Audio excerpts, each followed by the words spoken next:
Thursday, thunderstorms are beginning to exit our southern and eastern counties. We had some rumbling thunder up and around the Grand Forks area throughout the late afternoon and early evening hours as well.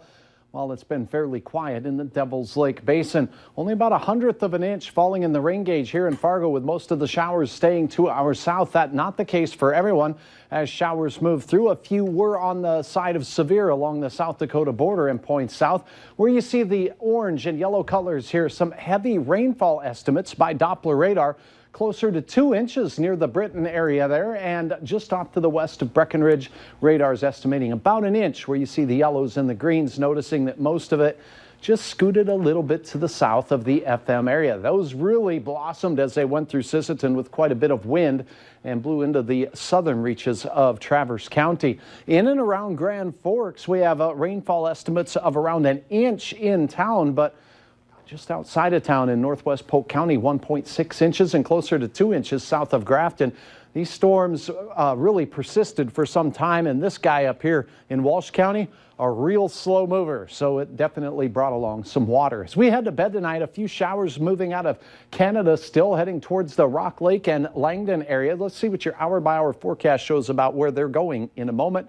Right now, downtown Fargo looking quiet. It is cloudy, 61 degrees on the thermometer, and we have a southwest wind under 10 miles per hour. Here's the clouds associated with those showers moving through southern portions of Manitoba.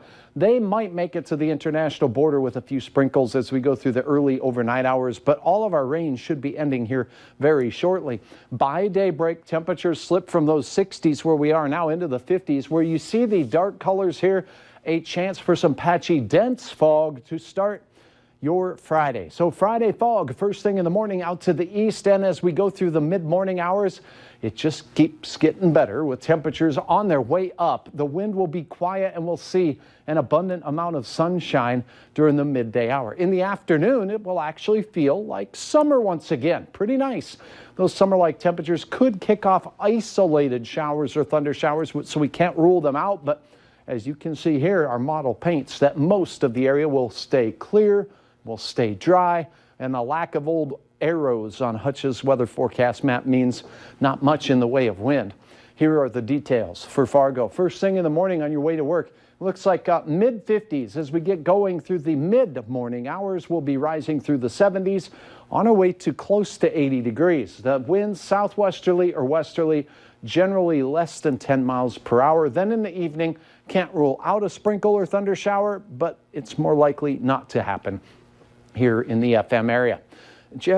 Excuse me, for spotty sprinkles down to the south, temperatures in the mid and upper 70s as we go through our afternoon. Grand Forks 80 degrees, Valley City 79, and you're capping off the work week in Bemidji with a temperature of 76 gorgeous degrees, and that has the butterflies flapping their wings. Cheryl capturing this moorhead butterfly, well, working on the coneflower there. Here's a look at your planning forecast. We talked about Friday now, a pretty fair day, but on Saturday, we're talking about a little bit of a cool down and an increased chance of rain as a little cool front works its way through. Temperatures stay in the 70s for Sunday, but it looks super with a highs returning to the 80s for next week as kids get ready to head back to school. Not such a bad forecast. No, not Thanks. bad at all.